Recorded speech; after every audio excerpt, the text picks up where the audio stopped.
Was a duke really about to trade papal favors for a Byzantine throne? Could a simple knight born amidst Norman conquests dream of wearing purple robes and ruling an empire? And most importantly, did a pope truly believe he could control a man like Robert Guiscard? The air in Ceprano, June 1080, hung thick with the scent of pine and something else: ambition. It wasn't the usual aroma of a papal summit. This was the musk of power, carefully cultivated and dangerously potent. Gregory, a man sculpted from stubborn faith and a surprising amount of shrewdness, sat across from Robert, the Duke of Apulia. Robert, a figure carved from granite and shadowed by 1,000 battles, radiated a controlled intensity that could freeze a summer breeze. They'd been locked in a dance of antagonism for decades, a deadly waltz of alliances, betrayals, and simmering hatred. Now they were forced to share a stage, bound together by a common enemy, Henry, the Holy Roman Emperor, and the terrifying prospect of his invasion. It started, as these things often do, with a desperate plea. Gregory, sweating under the weight of impending doom, had thrown Henry a lifeline, a marriage alliance with one of his daughters, a promise of imperial recognition in the March of Fermo, a tiny sliver of Abruzzo. Robert, a man who'd spent his life carving out his own destiny, hadn't shown much interest in the German game. But then Gregory offered something far more tempting, a chance to reclaim a lost dream, a flicker of Byzantine glory. The whispers started subtly, carried on the wind from the south. Robert, it seemed, had always been fascinated by Byzantium. Not just the wealth, though the glittering gold and silks of the empire were undoubtedly alluring, but the very idea of it. A fallen empire steeped in ancient traditions, a rival to the crumbling Roman legacy. He'd spent years studying Byzantine law, mimicking their rituals, even adopting their imperial titles, a bizarre affectation that both amused and unnerved his contemporaries. He'd received tentative invitations from Constantinople, offers of marriage alliances, promises of a place at the imperial table. But the Byzantines, ever wary of Norman expansion, had always held back, keeping Robert at arm's length. Now Gregory was offering him a shortcut, a direct route to the heart of the empire. He proposed a bold, almost insane plan, an invasion of Byzantium itself. Robert, a man who thrived on audacious schemes, didn't hesitate. He saw an opportunity to not only cripple his ancient enemy, but also to solidify his own claim to imperial legitimacy. And crucially, he discovered a secret weapon: Jordan of Capua, his nephew, a man whose loyalty had shifted with the wind like a desert sandstorm. Jordan, desperate to escape his uncle's shadow and prove his worth, was willing to play a dangerous game, providing Robert with intelligence and support. The negotiations at Ceprano were a tense, almost theatrical performance. Desiderius, the papal mediator, a slippery Venetian with a talent for extracting concessions, moved between the two men like a nervous ferret. Gregory, impeccably dressed in crimson robes, pressed his case with a mixture of urgency and veiled threats. Robert, impassive as a statue, listened intently, his eyes gleaming with a predatory light. "You offer me an empire, Pope," Robert said, his voice a low rumble. "But empires are built on more than promises. They require strength, cunning, and a willingness to spill blood." Gregory, never one to be intimidated, retorted, "You offer me a chance to preserve Christendom, Duke, to push back the darkness that threatens to engulf Europe." The agreement they reached was a masterpiece of calculated ambiguity. Robert was confirmed in his existing territories: Apulia, Calabria, Sicily, a patchwork of lands he'd seized through years of brutal warfare. But Amalfi, Salerno, and the March of Fermo, the glittering prizes he'd coveted for so long, remained in limbo. The Pope declared they would be decided by time, a diplomatic euphemism for "we'll see what happens." It was a brilliant move. Robert had secured recognition, a crucial validation of his authority, but he hadn't surrendered control. The ambiguity allowed him to continue his slow, methodical expansion, while simultaneously keeping the Pope dangling, offering him a potential reward if he played his cards right.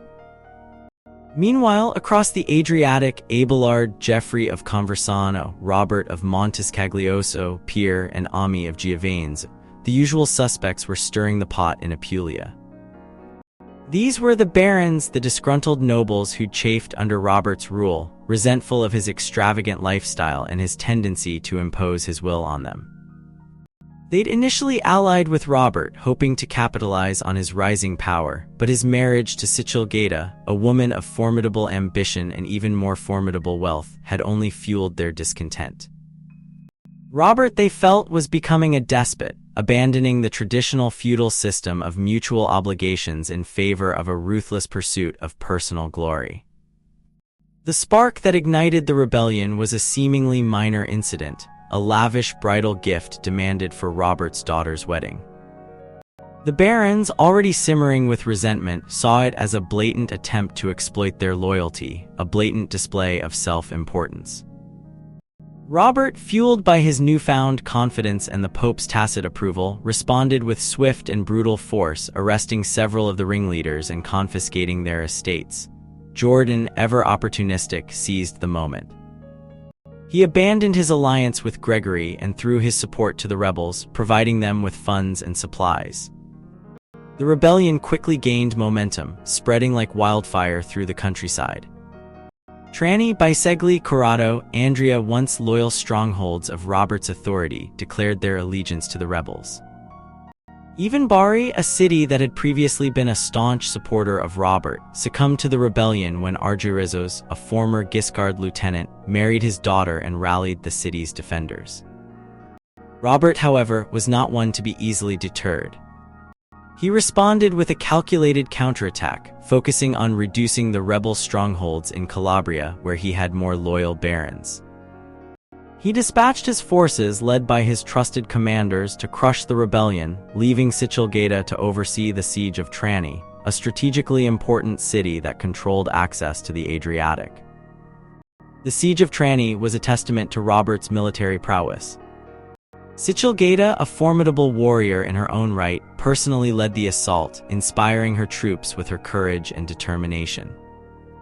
After weeks of relentless fighting, the city finally fell, its gates breached and its defenders routed.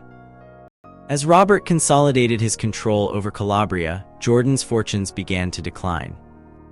He'd relied heavily on papal funds to finance the rebellion, but Gregory, sensing an opportunity to regain control, abruptly withdrew his support. Jordan, left isolated and betrayed, realized that his rebellion was doomed. The final showdown took place in early 1080. Robert, having crushed the rebellion in Calabria, turned his attention to Apulia, where the remaining rebels were scattered and demoralized. He systematically dismantled their defenses, capturing one castle after another, and then turning his attention to the towns. Bari, sensing the tide had turned, returned to Robert's banner, completing the suppression of the rebellion. The terms Robert imposed on the surviving rebels were harsh. Abelard and Herman were forced to flee to Constantinople, Argyrizos to Illyria. Many of the barons lost a significant portion of their property, while others were stripped of their titles and exiled. But Robert's greatest victory was the reshaping of Apulia's landscape. Guiscard, exploiting the chaos and the Pope's ambiguous stance, seized the opportunity to reward his most loyal vassals, consolidating his control over the region. Apulia, Calabria, and Sicily, lands that had once been fragmented and contested, were now united under Robert's rule, transforming him into the wealthiest and most powerful ruler in the region. Yet despite his military triumphs and his territorial gains, Robert's victory was not without its complexities. The Pope, while acknowledging his authority in Apulia and Calabria, remained wary of his ambitions. He continued to dangle the possibility of imperial recognition, hoping to leverage Robert's power to counter the growing threat of King Henry. And then, Henry arrived. The German emperor, a man consumed by ambition and a burning desire for imperial recognition, had finally mustered an army and set his sights on Italy. His victory over the Saxons had emboldened him, and he was determined to claim the imperial crown that had eluded him for so long. Gregory, realizing the magnitude of the threat, desperately sought Robert's assistance. He had, after all, forged an alliance with the Duke, a pact that had saved him from oblivion. But Robert, ever cautious and ever ambitious, hesitated. He was wary of becoming entangled in the affairs of North European politics, and he was reluctant to risk his hard-won gains. It was at Ceprano in June 1080 that Robert finally made his decision. He pledged his allegiance to the Pope, accepting the title of Duke of Apulia and Calabria and agreeing to provide military support against Henry. In return, Gregory invested him with the lands that had been conceded to him by his predecessors, Nicholas and Alexander, and promised to consider him for the imperial crown. The agreement was a delicate balancing act, a recognition of mutual interests and a carefully crafted compromise. Robert had secured papal recognition and a chance to expand his domain, while Gregory had secured a valuable ally in the fight against Henry. But the alliance was built on shifting sands. Robert was a man of independent will, driven by ambition and a thirst for power. He was unlikely to remain a docile vassal for long. And Gregory, despite his shrewdness and his determination, was a man of faith, a servant of the Church. He knew that Robert's ambitions would inevitably clash with his own, and he braced himself for the inevitable conflict. As Robert and Gregory shook hands at Ceprano, a sense of unease hung in the air. They had forged an alliance, but it was an alliance built on distrust and uncertainty. The future of Italy and perhaps of Europe hung in the balance. Was the Duke truly willing to sacrifice his ambitions for the sake of the Church? Or was he merely playing a long game, waiting for the opportune moment to seize control? And perhaps most importantly, could a pope truly control a man like Robert Guiscard? The answer, it seemed, lay hidden in the shadows, waiting to be revealed.